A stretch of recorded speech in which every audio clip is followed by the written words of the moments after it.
तो guys name the process how can we separate cream from milk का ये answer है सेंट्रीफ्यूगेशन, जो कि मैंने आप लोगों से पिछली वीडियो में पूछा था। Guys welcome to study point अपने यूट्यूब चैनल में प्रणय पाठक आप लोगों के लिए लाया class 9 chemistry chapter 2 is matter around the sphere का पार्ट 8। तो गाइस पार्ट 7 मैंने बनाकर डाल दिए, तो आप लोग चेक कर सकते हो, लिंक इज इन डिस्क्रिप्शन। तो इस वीडियो में हम लोग 2.3.5 is the dye in black ink single colour से शुरू करने जा रहे हैं। तो जैसा कि हमने ब्लू और ब्लैक इंक दोनों को सेपरेट कर लिया था इवेपोरेशन की मदद से, वाटर से हमने ब्लू इंक को सेपरेट कर लिया था इवेपोरेशन की मदद से, या ब्लैक इंक को हम एग्जांपल लेकर चलते हैं ब्लैक इंक का। तो ब्लैक इंक में आपने सेपरेट कर लिया, तो ये कंफर्म नहीं है कि ब्लैक इंक प्योर ब्लैक हो, उसमें कुछ और 3 डिफरेंट टाइप्स ऑफ कलर भी मिले हो सकते हैं। तो उनको सेपरेट करने के लिए हम इवेपोरेशन मेथड तो अप्लाई कर नहीं सकते, तो इसके लिए एक यूनिक मेथड आता है जिसका नाम है क्रोमेटोग्राफी। अब ये आप लोगों के लिए एक यूनिक मेथड है और इम्पॉर्टेंट मेथड है, तो प्लीज़ इसको ध्यान से समझना। अगर वीडियो स्किप करते हो तो आप लोग क्रोमेटोग्राफी अच्छे से समझ में नहीं आएगा। Take a thin strip of filter paper. अब आप एक थिन स्ट्रिप लो फिल्टर पेपर का, draw line on its using a pencil approximately 3 centimetre above the lower as.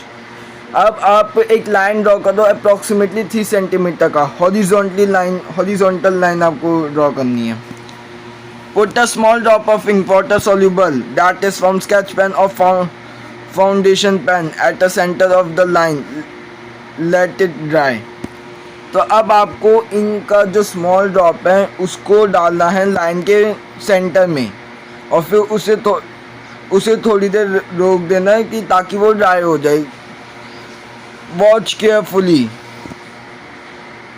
आपको उस फिल्टर पेपर को थोड़ी देर रखकर ड्राई करना है, फिर उसे आपको वाटर पे डिप करना है, थोड़ा सा वाटर में डिप करना है। Watch carefully the water rises up on the filter paper, record your observation. अब आप उस थोड़ी देर बाद देखोगे तो जो फिल्टर पेपर में जो पानी है वो ऊपर चढ़ता जा रहा है। ऐसा होता है, ये मत बोलना कि मैं कुछ भी कह रहा हूँ, कि ऐसा होता है। अगर आप फिल्टर पेपर को हल्का सा पानी में डुबाओगे तो थोड़ी देर बाद देखोगे तो जो पानी है वो फिल्टर पेपर के ऊपर चला जा रहा है। अब जो फिल्टर पेपर, अब जब वो इंक के पास पहुंचेगा, तो अब जैसे कि मैंने बोला था कि 3 डिफरेंट टाइप्स ऑफ कलर्स भी उसमें मिक्स हो सकते हैं, तो हम एग्जांपल ले लेते हैं येलो और ऑरेंज का। तो अब जब पानी चलेगा, इंक के पास पहुंचेगा, तो वो ऐसे कलर्स छोड़ता हुआ चला जाएगा। सबसे पहले ऑरेंज आ जाएगा, येलो आ जाएगा, फिर सबसे ऊपर ब्लैक।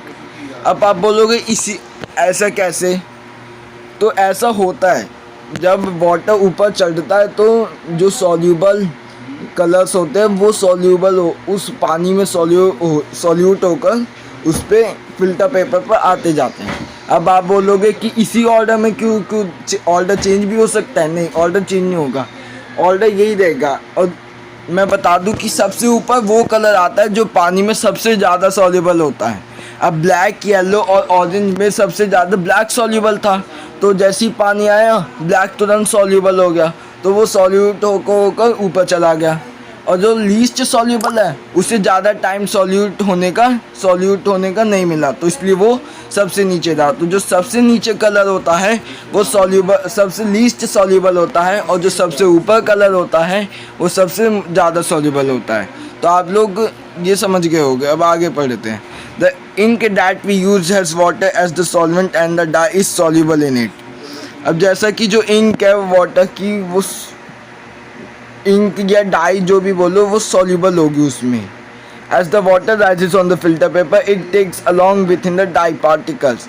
जैसे ही जब वाटर राइज होगा फिल्टर पेपर में, वो जो डाई के पार्टिकल्स है वो सॉल्यूट होना चालू हो जाएंगे। Usually a dye is a mixture of 2 और मोर कलर्स। वैसे अगर डाई देखें ना तो 2 से ज़्यादा कलर्स का मिक्सचर होता है dye. The colour component that is more soluble in water rises faster and this way the colors get separated।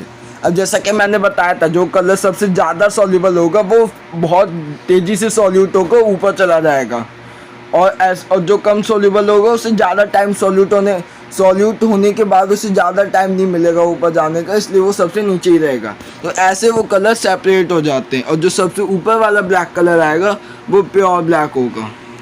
The process of separation of the components of a mixture is known as chromatography. अब इस जो ये separation का process है इसको कहते हैं chromatography. Chroma in Greek mean colours. अब जो क्रोमा है, जो क्रोमेटोग्राफी का जो सबसे पहला क्रोमा है ना, उसका ग्रीक में मतलब ही कलर्स है, तो इसलिए उसका नाम chromatography. This technique was first used for separation of colour. और ये मज़े की बात देखो कि ये टेक्निक सबसे पहले कलर्स को सेपरेट करने में यूज़ की गई थी, इसलिए इसका नाम क्रोमेटोग्राफी पड़ गया। So this name was chromatography. ये जैसा कि मैंने अभी बताया कि इसका नाम क्रोमेटोग्राफी पड़ गया। Is the technique used for separation of this solutes that dissolve in name solvent. ये एक ऐसी टेक्निक है, हम सॉल्यूट और सॉल्वेंट को आराम से अलग कर सकते हैं। सॉल्यूट ऐसा सॉल्यूट जो सॉल्वेंट के एकदम सेम है, उसको हम अलग कर सकते हैं। With the advancement in technology never techniques of chromatography have been developed. अब जैसा कि आप लोग आज के टाइम में देख लो कि जो टेक्नोलॉजी कितनी एडवांस होती जा रही है, पर जो क्रोमेटोग्राफी का जो सिस्टम है, जो टेक्निक है, वो अभी तक डेवलप नहीं हुई है, क्योंकि इसे ऐसे ही होता है। ये जो तरीका निकला है, यही तरीका अभी तक अपनाया आ रहा है। You will study about chromatography in higher classes. अब जो क्रोमेटोग्राफी है, आप इसको बारे में हाइयर क्लासेस में पढ़ोगे। अब इसके एप्लीकेशंस जान लेते हैं। इसके एप्लीकेशंस क्या होते हैं कि कहाँ कहाँ अप्लाई होते हैं। To separate colour in a dye. अब जो कलर्स में, जो डाई में जो कलर्स होते हैं, उनको सेपरेट करने के काम आता है। Pigment from natural colours. अब जो नेचुरल कलर्स में जो पिगमेंट्स आ जाते हैं ना, उनको ये सेपरेट करने में काम आता है। या ब्लड फ्रॉम ड्रग्स। अब जैसा कि आप लोगों ने ब्लड टेस्ट तो सुना भी होगा, करवाया भी होगा, तो जिसमें जो डॉक्टर्स हैं हमारे ब्लड का सैंपल लेते हैं, तो अगर उन्हें पता करनी होती है कि हमने कौन कौन सी दवाई खाई है, तो वो क्रोमेटोग्राफी की मदद से वो ब्लड में से ड्रग्स निकालते हैं। ड्रग्स, और उन्हीं ड्रग्स से पता करते हैं कि हमने कौन कौन सी दवाई खाई है। तो इसलिए आपका ब्लड टेस्ट लिया जाता है। आप समझ रहे हैं कि ब्लड टेस्ट होता है तो फिर कहाँ जाता है? डॉक्टर्स पता करते कि हमने कौन कौन सी दवाई खाई है और कौन सी दवाई हमें साइड इफ़ेक्ट की है, उस हिसाब, और ड्रग को सेपरेट, ब्लड से ड्रग सेपरेट करने के लिए वो क्रोमेटोग्राफी का टेक्निक इस्तेमाल करते हैं। तो इस वीडियो में बस आज के लिए इतना ही। अगर वीडियो पसंद आए तो वीडियो को लाइक कर देना, चैनल को सब्सक्राइब कर देना, बेल आइकन प्रेस करके ऑल पर सेट कर देना, ताकि मैं जब कभी भी वीडियो डालूँ तो आप तक नोटिफिकेशन पहुंच जाए। Thanks for watching. तो गाइस, ये आप लोगों का next question, what are the applications of chromatography.